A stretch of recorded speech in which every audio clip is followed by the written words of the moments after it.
Welcome to That's Good Sports. I am Brandon. The Broncos and Colts game was basically decided by a horse collar tackle in the ultimate sting of irony perna. As if there's not enough weird shit for me to try and figure out. For the third time this season, my Denver Broncos lost a game with a lead with less than 2 minutes in the fourth quarter.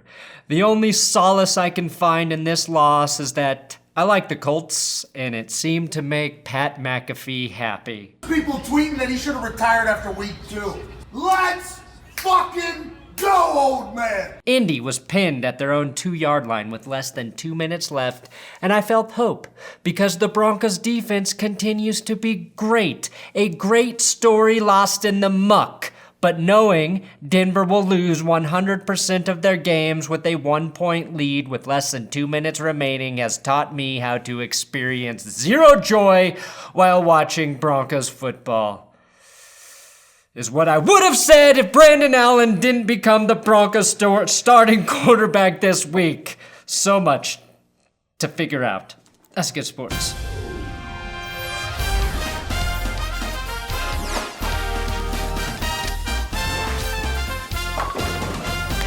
Please, if you want football videos pretty much every day, subscribe to this YouTube channel. Also, I have Big Dick Patreon shoutouts for Will Smith, Tony Cruz, Mohamed Amir Agahi, I Miss the Kingdom, and Justin Glover. Patreon.com/ThatsGoodSports. That's how you can support this channel. Now, if you want to support somebody else, why don't you check out a guy I went to high school with, Oklahoma's worst angler. Not a sponsorship, not an ad, I'm just trying to pay it forward. Alex is a newer YouTube channel trying to get started in the YouTube space, and I know how fucking hard that is. And he's making really good fishing videos. If you're into fishing, if that's your thing, check out Alex's channel and make sure you let him know I sent you.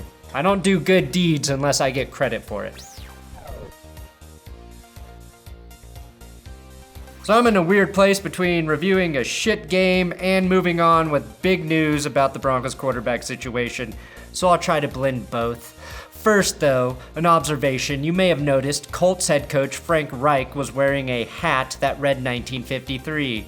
That of course is him honoring the year Adam Vinatieri was born, which is why Adam B made 2 50-plus yard field goals. Good for you, you fucking old bastard! It's also evidence that Indy is just a team that does all the little things right. One example, the Colts opened the roof for this game because the weather was nice, also to blare the sun in the Broncos' faces, and most importantly, so Dark Lord Broncos Hexafire could make sure Brandon McManus could still tackle. He can. The Dark Lord Hexafire also wanted to make sure everything was going according to his evil hexing plan. Global temperatures rising? Check. Nutting? Trending on Twitter? Check. Broncos offense doing 3-and-outs better than any other team in the league? Check. Broncos offense playing bad football in the 2 minutes prior to the conclusion of the half? Check. The Broncos are the only team in the NFL to not score in the final 2 minutes of the first half. A weird, dumb stat that is bad. It's a bad one. Now, last night, Joe Flacco publicly criticized the coaches after the loss. I mean, come on. I just look at it like we're now a 2-6 football team, and we're like afraid to go for it in a 2-minute drill. You know, like who cares if you give the ball back to the guys with 1 minute and 40 seconds left? They obviously got the field goal anyway. Good for you, you fucking old bastard! Once again, we're a 2-6 football team, and it just feels like we're kind of afraid to lose a game. It's 3rd and 5 at the end of the game. You know, it's who cares if they have a timeout there at the end or not? You know, getting in field goal range isn't that tough. Good for you, you fucking old bastard! I just felt like, what do we have to lose? Like, why can't we be aggressive in some of these situations? That's kind of how I feel about a lot of the game today. Oh, I would tell Flacco to get his head checked after those comments, but he already did. Good job, Joe. The diagnosis, a herniated disc in the neck to be reevaluated after the bye week, at which point the team may place Joe Flacco on IR, which is why Brandon Allen will be the starting quarterback this week and maybe longer. Crazy. Now, maybe Vic Fangio's mafia business runs so efficiently that Joe was given an offer he couldn't refuse. No, not a horse head in the bed, Jesus. It's 2019, all right? But maybe the guy checking Joe Flacco's neck during the game isn't a real chiropractor. Maybe he pulled Flacco's giant head out of socket in a not-so-subtle message from Don Fangio and John Elway. Death by inches? More like death by herniated disc centimeters. Or John Elway is getting better and better at moving on from bad quarterbacks he hires. Flacco is right, though, about the team appearing to be afraid to go for it in a 2-minute drill, lacking aggression, and that with a losing record, they shouldn't care about taking risks. It's like having unprotected sex when you've already got the STDs. His one flaw, though, not pointing the finger in the mirror, which that finger reflects back at him. Emmanuel Sanders was traded just days after taking a shot at offensive play calling. Joe Flacco won't be traded because of his contract and, well, nobody really wants him, but now he could end up on IR in less than 24 hours after those comments because of a neck injury. Coincidence with Don Fangio? That's why you're here, for the truth. You know, getting in field goal range isn't that tough. Also, for a quarterback who's been in the NFL for 10 plus years, Joe Flacco seems to just obediently run whichever play is called. He misses reads still. He holds onto the ball way too long for an old man who has a bad line in front of him, and he drains his helmet of its battery power, unlike Peyton Manning's head, which was so cerebral his brain actually charged the helmet's batteries. Joe Flacco's helmet getting what appears to be a new battery put in so that microphone can get the plays from the sideline. You know, you get back to that battery thing. Wouldn't you have fresh batteries for every game? Yeah, you would think. That just is inexcusable in a one-point game to have to burn a timeout for a battery. You seem very upset. Losing games in this fashion is taking its toll on me, obviously. But it might also be payback for all of those fourth quarter John Elway comebacks. We must now feel the pain he imposed when he ripped hope, mostly from Browns fans' hearts. Remember, the Browns were moved to Baltimore, whose colors Joe Flacco wore when he beat the Broncos in the playoffs, and now Flacco is trying to destroy the team from within. Everything comes full circle. John Elway's entire legend as a quarterback started with the drive in Cleveland, a 98-yard touchdown drive with 5 minutes and 43 seconds left in the game. That's a fucking eternity in today's NFL. This year, we have seen the Bears, the Jags, and now the Colts get into field goal range to win the game with a third of that time. The Bears had like 30 seconds and they beat the Broncos. The craziest part, not one of those teams accomplished their victories without a 15-yard penalty gifted to them by the officials. And both the Jags and Colts had their quarterbacks make unbelievable plays in those final drives. How many unbelievable plays has Joe Flacco made this season? I think 2. His touchdown and 2-point conversion to Emmanuel Sanders, pretty fucking clutch. Now, Jacboy Brissett's end zone sack escape, releasing himself from the clutches of Von Miller, is an incredible athletic feat and an example of poise in a big moment. Not quite as impressive as what Gardner Minshew did in his sack, escape, fumble, recovery, completion, and penalty, but still pretty good, Jacboy. Minshew got a penalty during his miraculous play, which makes him an untouchable cornbread mustachioed god. My point is, the Broncos have been beaten 3 times when opposing teams were aided by a questionable or flat-out bad call, the Bears, and witnessed the opposing quarterback pull some John Elway-level bullshit out of their asses for the win. It is goddamn torture to watch, and the problem is fourfold. It's the offense, it's Joe Flacco, it's Scangarello learning, and it's the goddamn hex from the Dark Lord football gods. And that's why, like a wild horse, I too have been broken.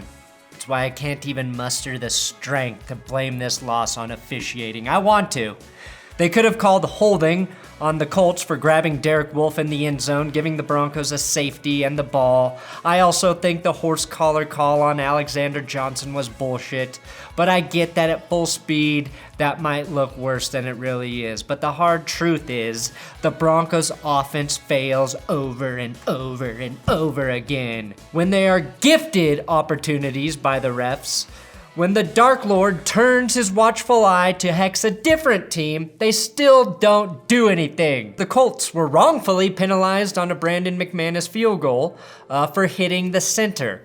That was followed by a defensive holding penalty that put the Broncos on the 3-yard line with the first down. From 3 yards out, they throw the ball 3 times in a row, and each time Flacco just chucks the ball out of the back of the end zone for the fans to catch.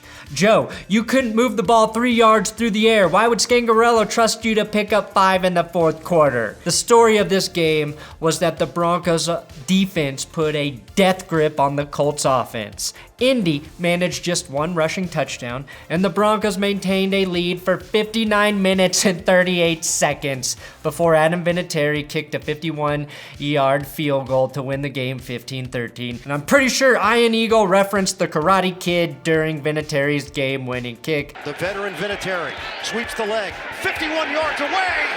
The Colts take the lead. You know, getting in field goal range isn't that tough. If getting into field goal range isn't that hard, why couldn't you do it then, Joe? Or more than 3 other times at literally any other point in the game.